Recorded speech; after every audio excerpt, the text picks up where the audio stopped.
Hi everyone, I'm Nat, and today we are going to be looking at different therapies and theories that hopefully, potentially, maybe can be related to neurodivergence. And without further delay, let's get right into it because we've got quite a lot of content to get through today. And do stop me if you're like, whoa, wait, Nat, what are you even on about? Because some of this stuff is, I try to take really complex subjects and squidge them down to make them nice and accessible for everyone, including myself. So maybe some things get lost in translation, but we will see. So while today isn't going to be that much focused on neurodivergent, simply for the reason that a lot of these theories didn't even take it into consideration, we're going to be looking at about how they might relate or affect people who are neurodiverse today. Why? Because a lot of these things probably were tested on people like us, even though they didn't take people like us into consideration. Again, here's a nice picture of us. I won't bore you. We're okay people. You can research us separately if you like.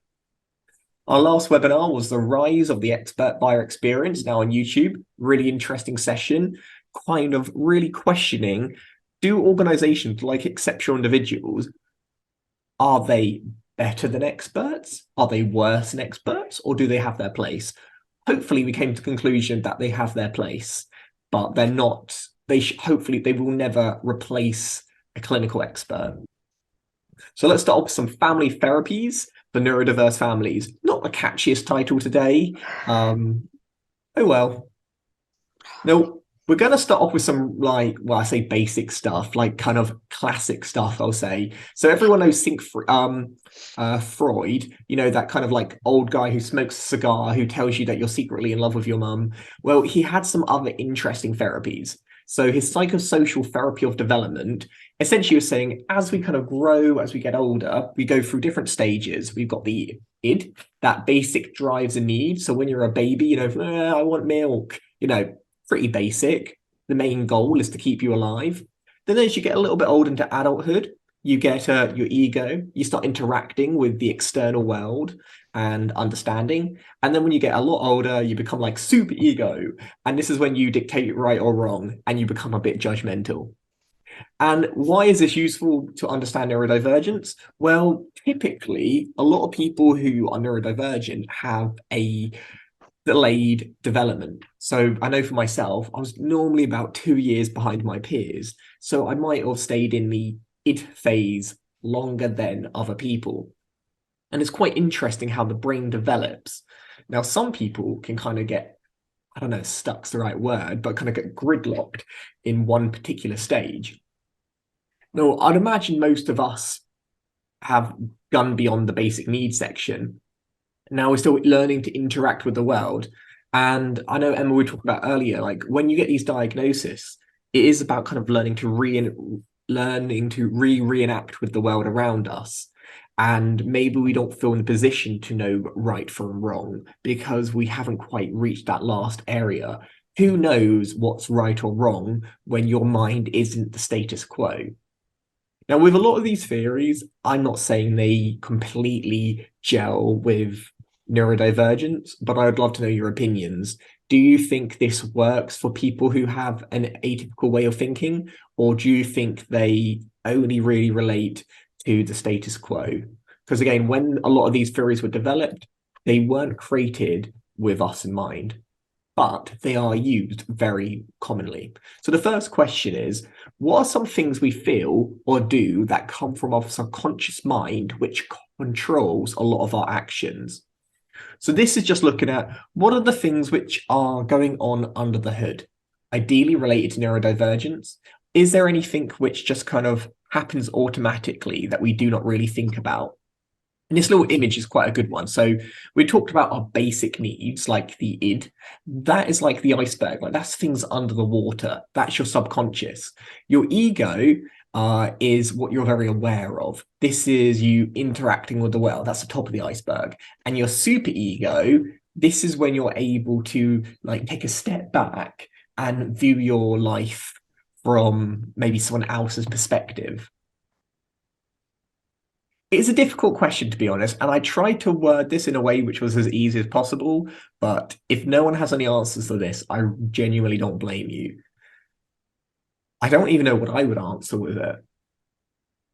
Like, how do you know what you don't know? If it's your subconscious, I don't know. Like when it comes to people with autism, we often talk about not having this filter, just kind of saying whatever we want. Now, is that your subconscious? Because if it is, people who say do have this filter are able to have that awareness. So it does seem that the line of what might be considered conscious and unconscious does blur a little bit when it comes to being neurodivergent. Or think of like Tourette's. Is that super ego when they're not able to control these tics? It's hard to say. Okay, we've got frustration. Yep. What controls a lot of our actions? Yes, the frustration, even though we may not always know what this frustration relates to. So here is a classic image of the iceberg. You know how we only know what we know at the very top, but actually there's a lot more going on under the hood.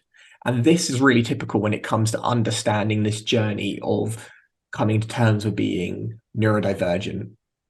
Oh, Anna says you can have a full filter just in case and prefer not to speak at all. Yep, very true. Now, on a normal level, what we're aware of, then we've got our subconscious level. So like memories, store knowledge. While we are aware of like, yeah, I got some knowledge up here, it's not continuously on our mind. We sometimes have to dig down under the layers in order to get that knowledge. And I'd love to know your opinions, but this is where a lot of us lie. Though when it comes to having a filter, being able to control our actions, of course, if we were to really think about it, we are aware that sometimes we're a bit awkward or a little bit inappropriate, but it's not something which is at the top level. It's something that we've really got to dig deep down in order to find. So it's interesting. But then you've got the unconscious level, which is like the fear, what motivates us, unacceptable sexual desires, irrational wishes, moral urges, shameful experiences. So these are the things which kind of come as part of the baggage, I suppose, of being you. But these aren't the things that we normally try and dig out. I mean, this again is just a theory. I'd like to know, do you agree with Freud that we have these different layers of our brain in terms of what we can access, what we can't access, and things that we have to dig a bit deeper? Or do you think he's just making it up and this guy was obviously on something? There's no right or wrong answer. A lot of professionals will say, you know what, Freud, top bloke, he had some solid ideas, but some of his ideas were completely off.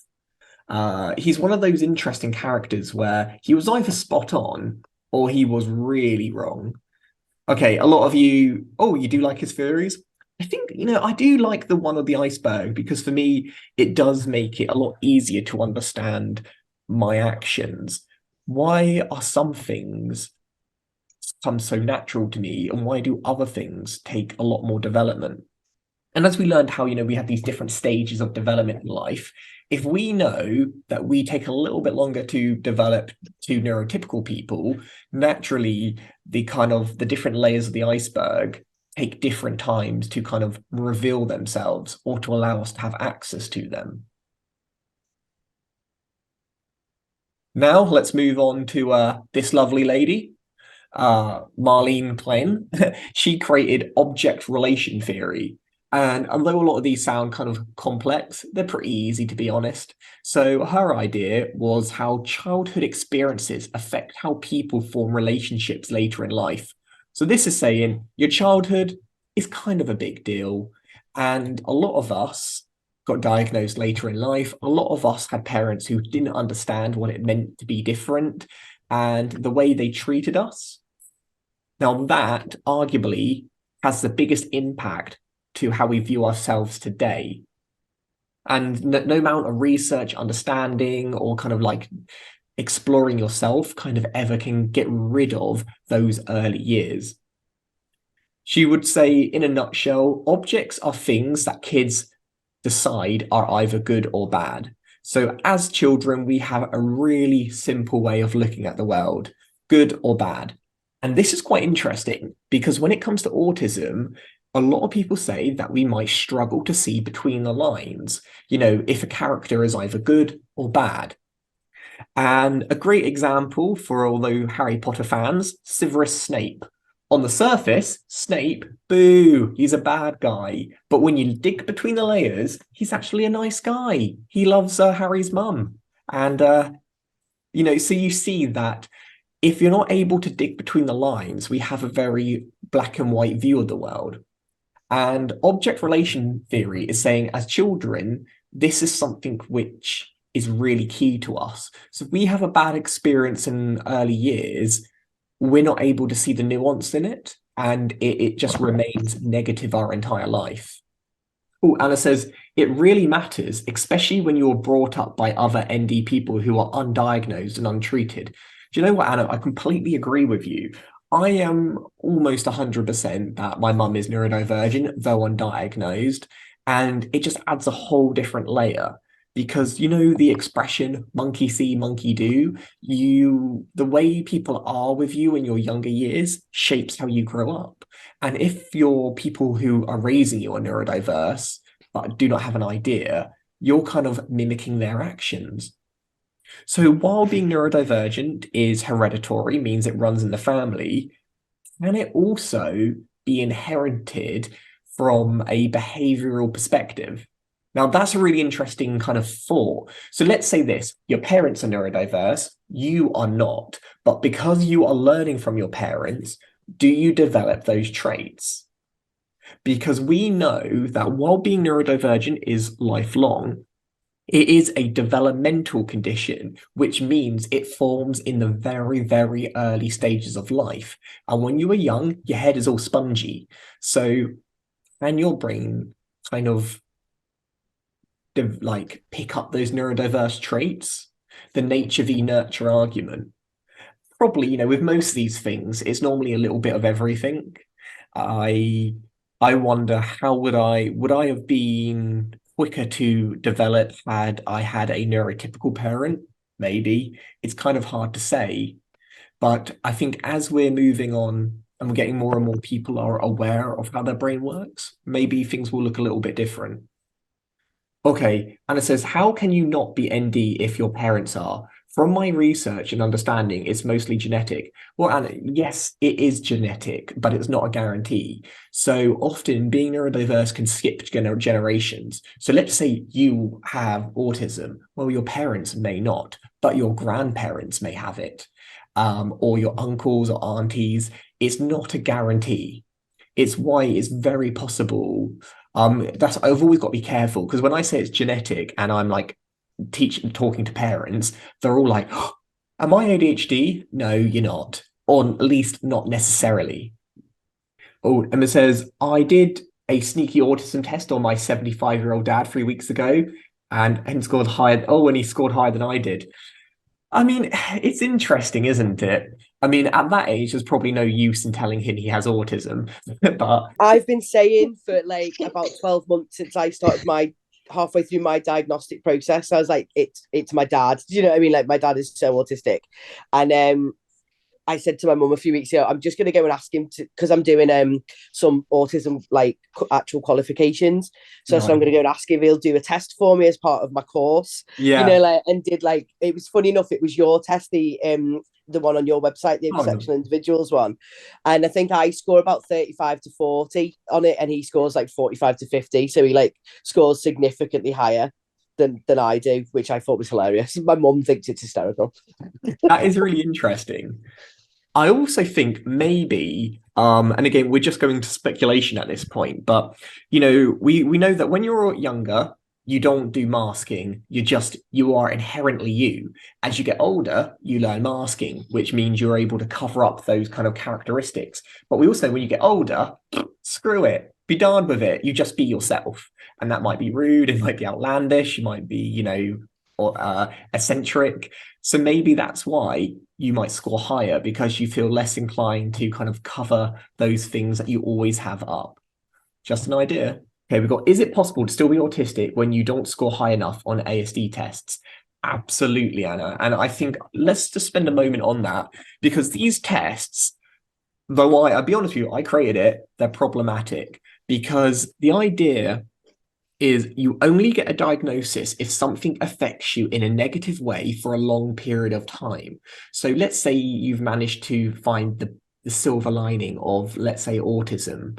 That doesn't mean you don't have autism. It just means that it's no longer something which inhibits your day-to-day actions.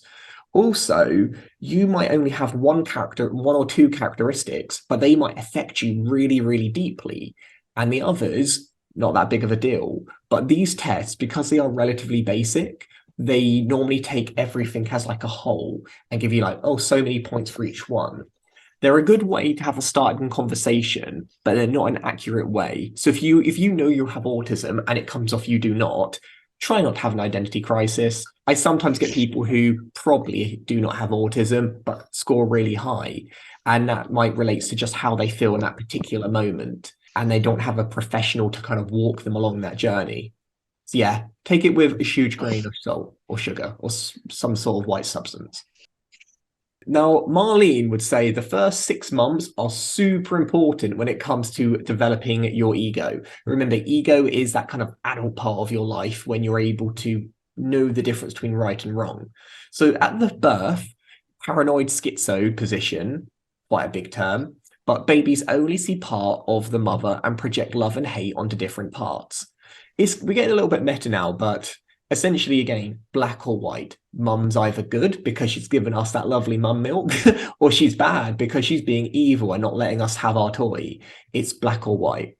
Then, you're developing during 3 months, and hopefully by the 6 month mark, you are on the depressive position. Babies can relate to the whole object and experience both love and hate at the same time. So we're really getting switched on. But this, again, is a common thing of when people get diagnosed with autism. Remember, autism is typically diagnosed maybe like 2 or 3 years old, is like when most people these days get diagnosed.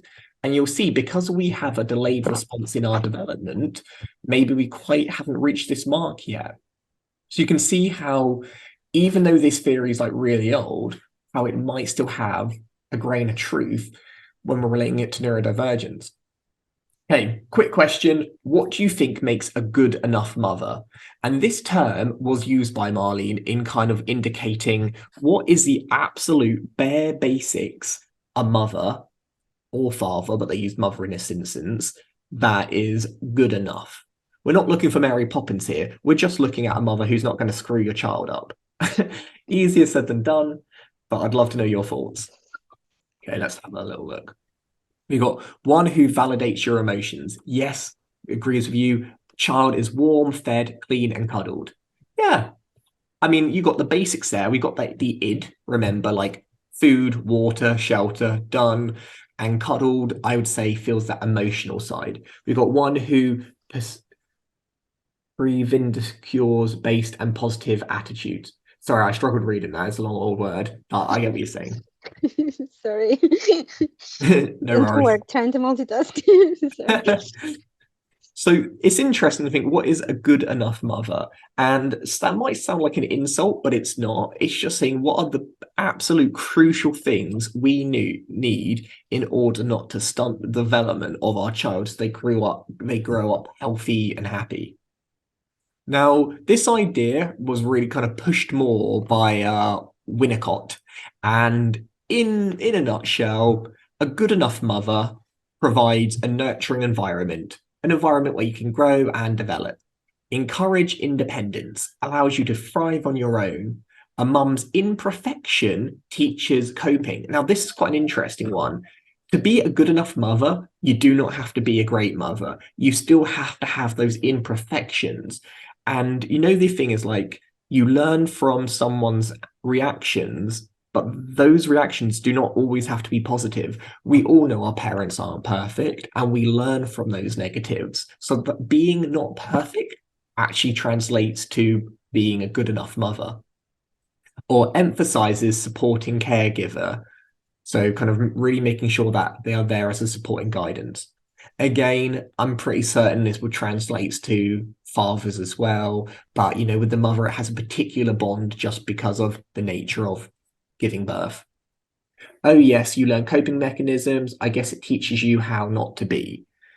I know. And you'd think, how at a young age are you able to know right or wrong? Well, we learn in the id phase, no. But in the ego phase, yes, this is when we start to really questioning. And when we get to the superego, which I'm guessing a lot of us are in now, where we're able to take a real analytical look about, okay, this is what we originally think, but what are the things that we're not thinking about? My mother was very inconsistent and critical towards us. Yeah, and when you're really young, that is the norm. When you get a bit older, you start to question it. And then hopefully, if you have the other things in proportion, you can use that inconsistency as an advantage. But if you aren't having that nurturing environment, if you don't have that supportive foundations, then that kind of inconsistency could lead to potential issues. I think probably it's Fazana here. I think every mum is different. I think autism does come to my mum's side of the family, and she's always, all the things she knows is, are you fed? We're still little babies, how old we are. I think she makes so. I think it is. Have you had a wash? Have you washed your teeth and everything? Some people think it's clean, but it's always. I think it's something which I think is very repetitive of her. Are you fed? Are you fed? Have you had something to eat? Is it hot? Is it cold? I think this is something. I feel like it's more like an autistic trait, and it's very repetitive. Are you fed? So my dad always jokes about them. Are they fed? They're old enough to know, but it's still something that she's really, really wants to know. Are you fed or not? Not if you've, if you're there, you're fed. The main thing on her mind is, have you been fed? No matter how old you are, we're 50 or 60, 55-year-olds, some of us are, brothers and sisters are. My brother's 55. But my mum has always said, are you fed? Are you fed? Have you had something to eat? Is it hot? Where is it? This is something that's really bothers her. That's really interesting because, again, I'm going to keep going back to our original theory from Freud about the id, the ego, the superego. It seems that you have been very hyper-focused on the very beginning bit, the kind of absolute bare essentials to human existence, food, water, and haven't really kind of transitioned into the other elements of kind of thinking a bit more deeper. I mean, is it something to do with autism? I mean, my mum's very similar, to be honest. She'll completely neglect the kind of other areas of emotional intelligence and just focus on, am I alive? Do I have oxygen, food? Am I wrapped up warm? I don't think it's necessarily a bad thing, but it's interesting at least that people who tend to have a neurodivergent background do tend to get more fixed on one particular area rather than kind of ever getting to that superego stage where they're able to take everything around us and really break it apart. Now, this fella, John Bowlby, said, in order to grow up mentally healthy, the child should experience a warm, intimate, and continuous relationship with its mother. Now, this sounds really basic, duh, but it's really interesting to see when we've done examples where this has not happened. Now, if you have an autistic parent, for example, I'm not saying that your mother isn't loving, caring, and warm, but the way they demonstrate that kind of intimacy and warmth is going to look quite different. And it's curious to see, would that way that they interact with you, will that have much of an impact? I mean, I think a lot of us could say yes. It's always hard to determine what is inherently part of a neurodivergent or what's not, but we do have to make a few little leaps in order to see how this might link together. On here, this is a thing of just looking at the early care prototype for child developments. So what are the things that we absolutely need? So future expectations, are they essential? How will we relate to others? How others relate to them? So I'll expand upon that a bit more because even I think it's a bit unclear. How a child is cared for in their early years serves as a prototype, seen as a foundation for their future patterns of social interactions and emotional well-being, and can significantly impact their psychological and emotional development. So all this is saying is your early years are super, super important. Take a picture of Homer Simpson, for example. His childhood wasn't the best. And if you noticed, even in his adulthood, he has never really grown or developed. He almost got stunted in this childlike phase. And a lot of us who do have this very young or like man-child outlook, often because they were kind of stuck in this place, they were never able to kind of grow into this adult ego position. Oh, Anna says, yep, I know this too. Sometimes I think it comes from generational differences, i.e. parents were children of a war generation and have more means to provide for physical needs. So when they do it, they think they are great parents. I mean, every generation is going to have its own different challenges and circumstances. So definitely interesting. All right. So most of you, future expectations, how they relate to others, how they relate. I think all of them really do have a big impact. And, you know, when you see, for instance, I'm sure a lot of you have seen like children where the parents will swear at them. I'm like, no, don't do that, because you don't realize that those words have an impact. You know, though at this moment in time, they like, if you say your child is broken because they're doing something wrong, the child isn't going to register that at that time, but those words sink into the subconscious. And when they get older and they're able to unleash this super ego, then those kind of traumas at an early age kind of resurface. So while you might not see the direct impact of arguably child abuse at a young age, it will reemerge in later years as we kind of reach that super ego position. Again, all of this is pure theories, none of it's proven, but it's still really interesting to kind of think, is there maybe something there? I'm now going to look a little bit more into family therapies and how parents have supported their children in the past. Some of these are quite controversial, by the way, and a little bit distressing. So keep that in mind.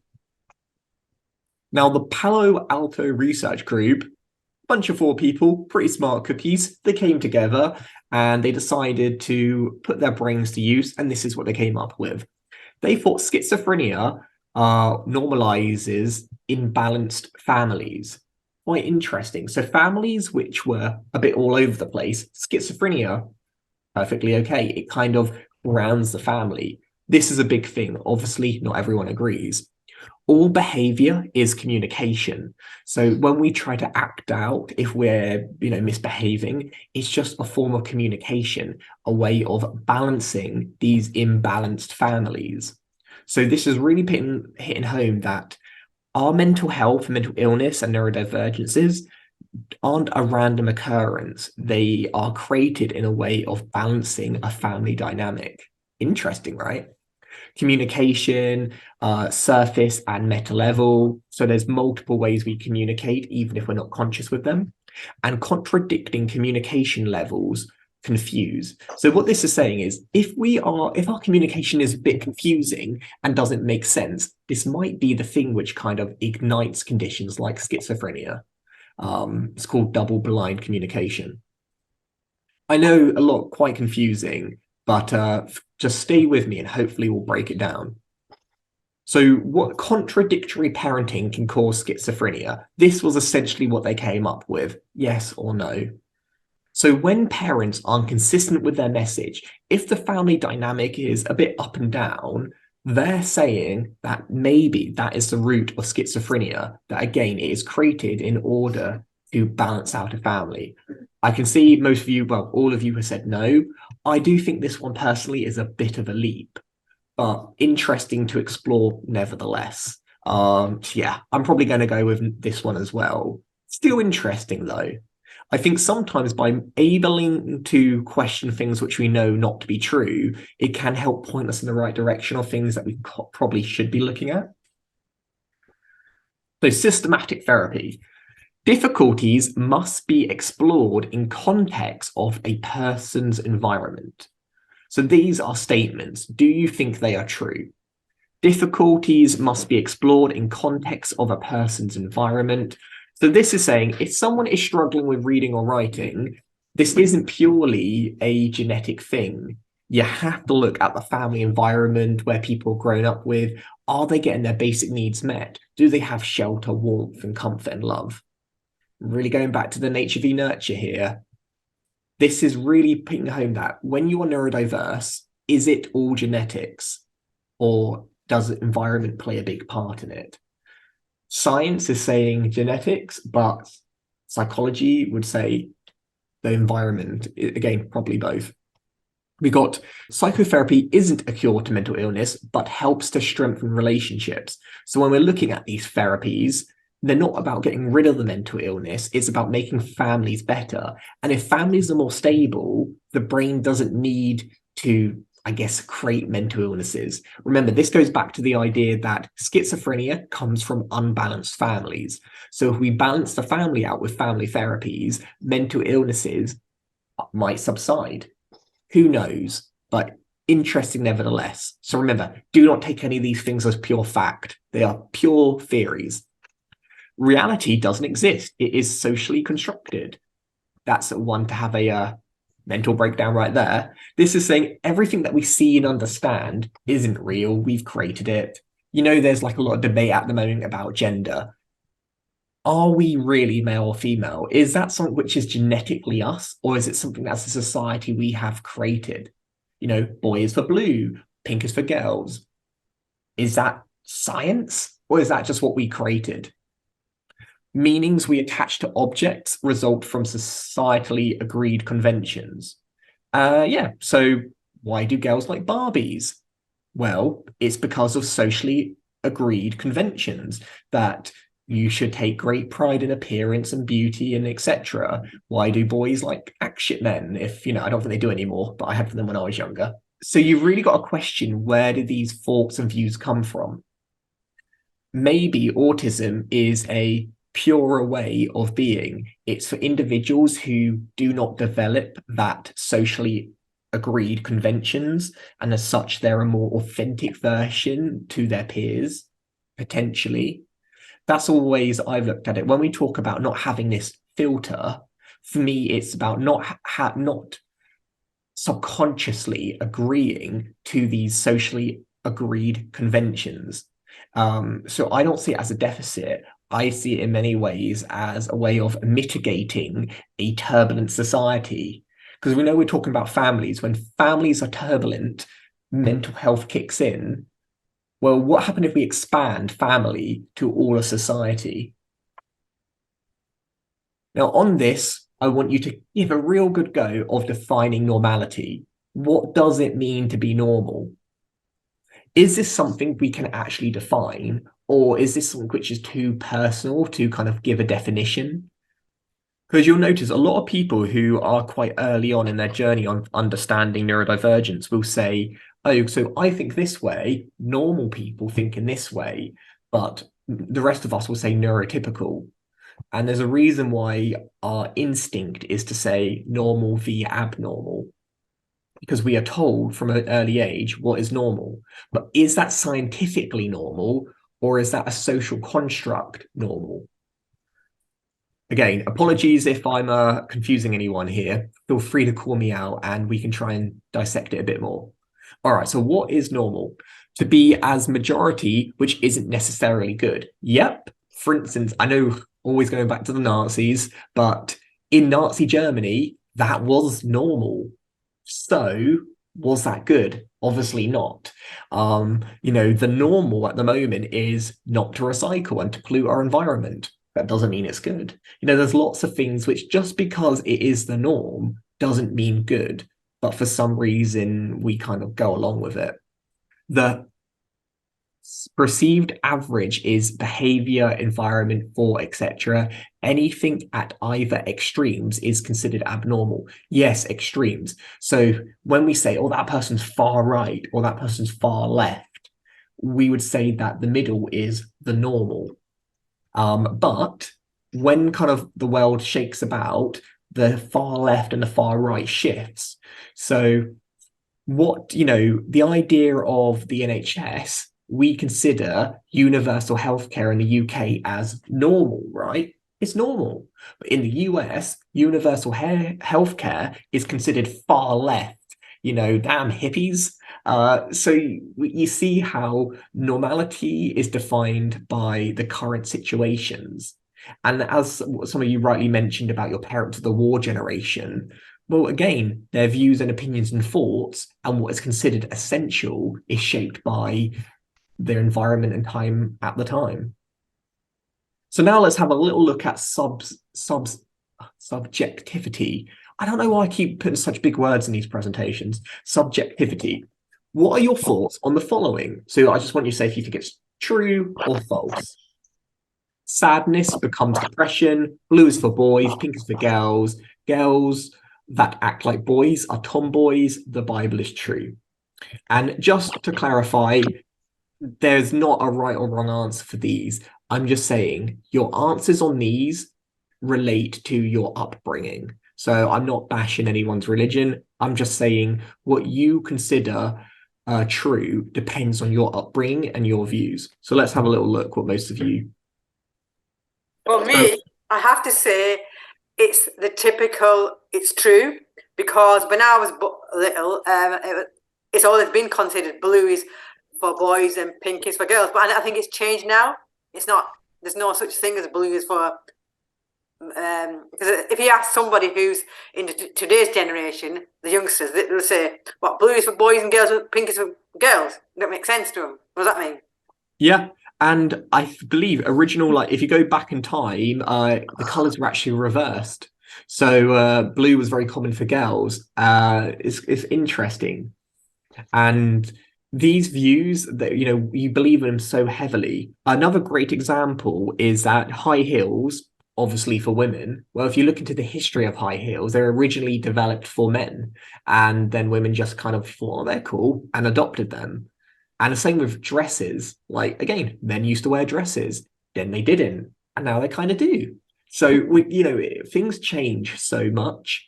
And it'll be curious to see that what we consider abnormal when it comes to things like autism, will they be considered the norm or strengths as we go on? It's definitely looking that way. We went from being mentally ill witches to having a disability to being neurodivergent to maybe being a superpower. Things are always changing. Yes, and we've got dresses. Some parents go for yellow or green, gender neutral norms. Is it Gwyneth Paltrow that her children, she's not assigning a gender to them until they're old enough to decide? Some of you might think some things are extreme. Like, I know when we talk about the gender debate, that can be really like, some people be like, no, you're male or you're female. Other people can say you can be whatever you want. Other people are saying, well, actually, there's a handful to choose from. It really depends on your personal upbringing and perspectives. Who knows? Now we are, oh, nice. Let's have a little look at structural family therapies, family mapping, understanding family reactions. These theories are taking the emphasis off the individual. Stop blaming yourself, blame the family instead. The root of the cause comes from how we are brought up, and we all think differently, but it is how the family interacts with these unique ways of thinking which determines whether or not something is a mental illness, a disability, an advantage, or a strength. So this is I'm agreeing more with these therapies, but we'll have a look. So a structural family therapy, this is saying everything we do is a circle and it all links in together. Let's take an example. So let's say Jane, she feels upset. Jane demands her son Ben goes to bed. Go to bed, Ben. And then Ben lacks control, unable to regulate. So now Ben's upset because he got shouted at and he's not dealing well. Jane responds less sensitively because Ben's now upset. Jane becomes more upset. And now it's kind of, things aren't going well. Then Ben becomes angry. And because Ben is angry, Jane then becomes upset. And because Jane is upset, she starts demanding more of Ben. And we'll see how these things go in circles. So again, if we're applying this to things like autism, when we're not getting the best out of our children, these therapies are saying, well, let's not say this individual is a bad child or it's because of their autism. It takes two to tango. Ben is not a bad child, Jane is not a bad mum, but when they're not able to regulate their emotions effectively, they create this evil cycle, which just gets worse and worse and worse. And this is how arguments form. So maybe we're putting too much emphasis on how do we overcome the downsides of being neurodivergent and not enough emphasis on how do we just be better as a family dynamic in supporting people. So if you were to have this sort of therapy, you'd be asked these types of questions, and I want you to try and answer these. So in your family dynamic, is your family close? So like you might rate a 5 if you've got a really tight family, or a 1 if your family is not close at all. When you have rules in your family, are they really strict? Like you will go to bed at this time, or are you able to have a bit more of a debate? Are things a bit more open? And also, do you normally align with one particular family member? So is it that if there's an argument, you'll always believe dad and never believe mum? Or does it depend on who's got what to say? And I think these sorts of questions are really useful. You know, is there a bad cop, good cop dynamic in the family? Do we always blame one individual? Or is it more of a like democratic society? Interesting. Again, with all these things, really can't emphasize enough, just theories. If you don't agree with them, that's perfectly fine. If you kind of believe in them, but have some issues with them, also great. Now, in a nutshell, family therapy summarizes the emphasizing boundaries and structures. No one is right nor wrong. It's just about understanding people's individual boundaries, and when you cross them, to understand that when Jane upsets Ben, Ben gets upset, and that will make Jane upset.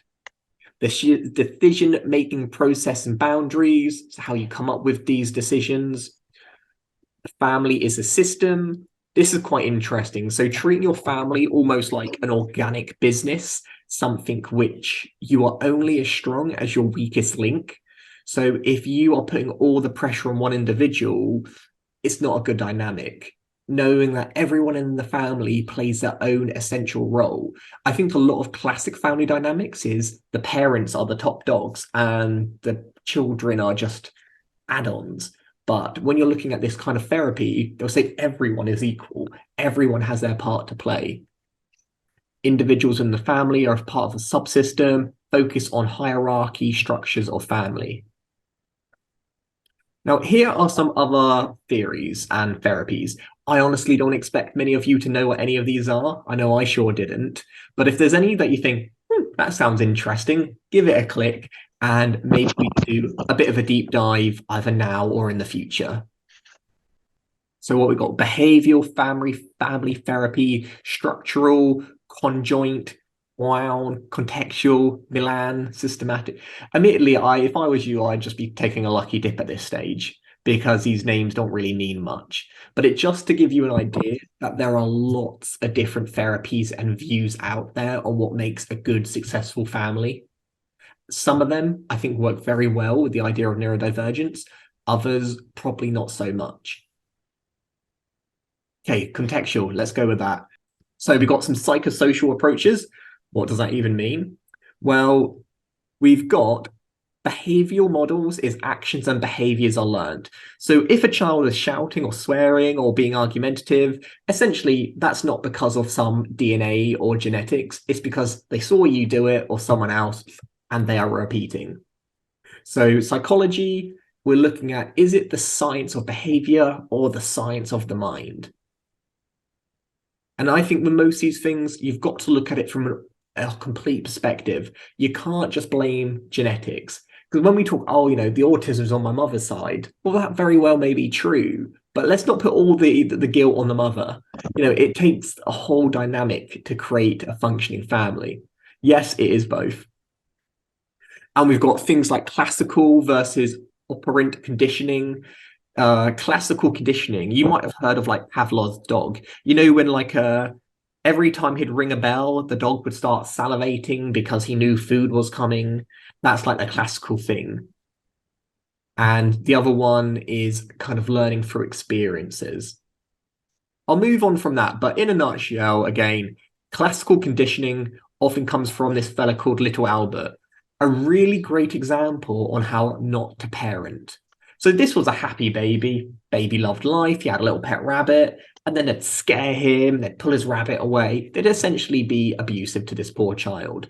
And then every time the rabbit came again, he'd start crying. He was never afraid of rabbits before. Now he's terrified of rabbits because of that kind of experience. So maybe, like, when your child isn't going to bed, maybe it's because they have associated a negative experience. Maybe previously you shouted at them for not going to bed on time, and now whenever they say bedtime, they're going back to that moment in their head when they thought, oh yeah, bedtime equals shouting and anger. So a lot of the time, they are not naughty, they are just reacting to previous experiences. Then we've got a cognitive model, which distorts thoughts, called psychological distress. So this is how you think impacts how you act. If you interpret something as negative, you'll probably act negative. And there's this nice theory called the hot cross bun, and you can see how things all link in together. And it's how things are interconnected. And as we talked about with Jane and Ben, things create a vicious cycle. If you have a trigger, you start to think of bad things, then you might act out, then there might be physical feelings, then emotional. Everything kind of snowballs. If you're feeling anxious, you might kind of hide away from people, then you become less social, and things get worse and worse and worse. So one thing we're looking at how to de-escalate. The cognitive model is having an active event, believing something is good or bad, and the consequences of those thoughts. So we go back to bedtime again. If we believe bedtime is bad, bedtime becomes bad.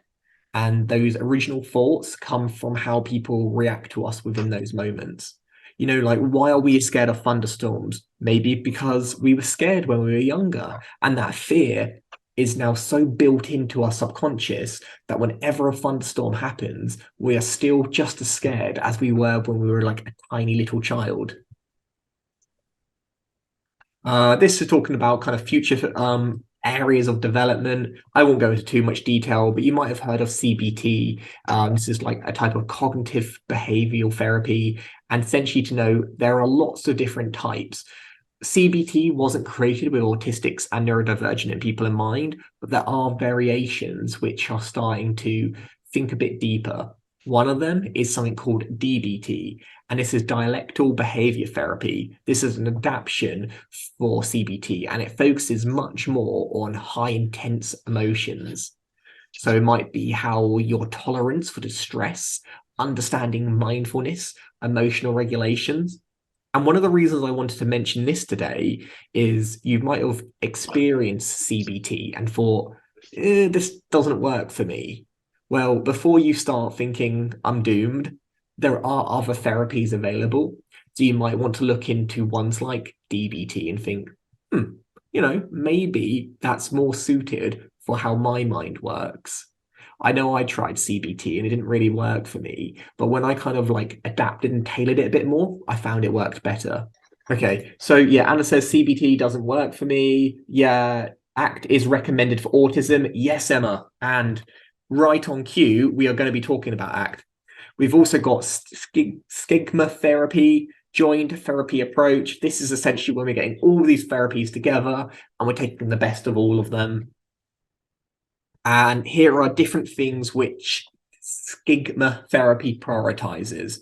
Essentially, this is going back to our real core emotional needs, going back to the id from what we learned at the very beginning of today about what are the things that kind of nurture and push us in the right direction.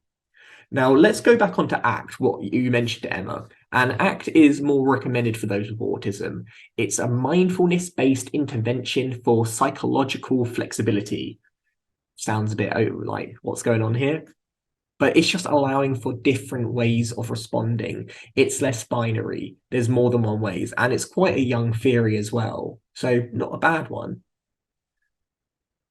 It also looks at like the type of things we can avoid. So in life, what can we avoid? Can we avoid pain? Can we avoid death, lost relationships, crisis, or failure?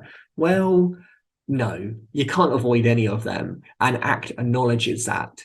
It's not trying to avoid certain negative things like when parents mess up, when you hurt your leg, when your feelings get hurt. These things can't be avoided. But what can happen is how you react to them. It doesn't have to be something which traumatizes you as a kid. Not like little Albert, when he saw a rabbit and he cried. Well, if he had different approaches in place, maybe he would learn to deal with those negative emotions and not create such close kind of bonds. So what is ACT? Let's go in a bit more detail. If modern society says we should be happy, consequently, it leads to our lives by many unhelpful and inaccurate beliefs. So when we look at Instagram and we see people having a great time, we think, damn, I should be having a great time. But ACT says, wait, let's not get too involved. Psychological suffering caused by avoidance. So when we avoid feelings, that can happen. Psychological rigidity prevents behavior according to values. This essentially is becoming a little bit more robust, having that like their strength pre-built inside you. And accept and change. Don't fight unhappiness. And for me, this is one of the biggest parts of it. It's rather than avoiding distressing situations, it's allowing you to feel them. If you feel overwhelmed, be overwhelmed. If you want to like stim and move around, do it. If you're feeling antisocial, do not go out. This is more about accepting who you are rather than being mindful of your actions and trying to actively avoid them. You can see how this sounds a lot more nicer and it sounds less overbearing. If you tell me when someone's mean to me, just kind of stiff upper lip, sticks and stones won't break my bones. But if you tell me, actually, if someone's mean to me, it's okay to feel sad and to go on that journey. It's when we kind of stop those emotions that they build up and create trauma. So, that's why people of the war generation, had like shell shock or trauma afterwards because they weren't allowed to process it in an effective way. So here are some couple of references of what we spoke about today. So they did come from proper sources. Yes, PTSD. Thanks, Emma. That's the current term. Shell shock was the old term before they kind of rebranded it for the best reasons. Now, if you think, well, I could probably do with some support, as you know, at Exceptional Individuals, we do support. Our next webinar is a psychosocial care of neurodiversity. So essentially, how can society support neurodiversity? How can we work together as a unit rather as individual islands? This is today we took a bit of a shallow dive in like a bit of all the subjects. And next week, we're picking one subject and we're going a lot more deeper into the one particular area. So it's a really good continuation. As I say, we record all our webinars, so do check out our YouTube. And some exciting news, I got nominated for an award. Woohoo! Yes. So it's essentially got nominated for being a good role model for people with disabilities. And you can learn a little bit about me and vote. I have no idea what's the likelihood of winning or going to next stages. I've never heard of ACT, and is it readily available on the NHS? That's a good question. Yes, it is. Yes, thanks, Emma. It is. I was in therapy. Well, I had a big wait for my therapy because I was waiting for my assessment. And then from there, my psychologist actually specialised in ACT. And funny enough, his son was autistic. So he was a really, really great, psychologist to be under. And he straight away moved towards ACT, moved away from anything else and into ACT. And then when I spoke to my autism team, they also said we recommend ACT for anybody with autism. So if you know where to get the help, you can get it. It's part of the norm, to work with. Thanks for that, Emma. I do think you need to make people aware though, because I know for me, they didn't offer it to me, and probably because they never even kind of made that connection that it would be more beneficial. Yes, it's I've never heard of it, and there's some of the therapies that you mentioned today, Nat. I've never heard of that. Never even heard of them. I think today's we've been going over some of the therapies we talked about are quite old and outdated. Other ones that we talk later on are modern and still developing. So I think ACT is definitely modern. ACT is. Oh no, ACT is probably the best one out of all the ones we spoke about. But in order to get to ACT, we had to go through all the other like iterations of it. So that's why I thought it was useful to kind of get a foundation of it. But yes, DPT are like the kind of different version of CBT, and ACT are what I would probably say have been most useful to a lot of people with autism. Right. Okay, thank you. Thank you everyone so much for attending as always, and hopefully see you next week. But I love this core group, so loyal. So hopefully see you again shortly. And yeah, have a great rest of your day, everyone. Bye.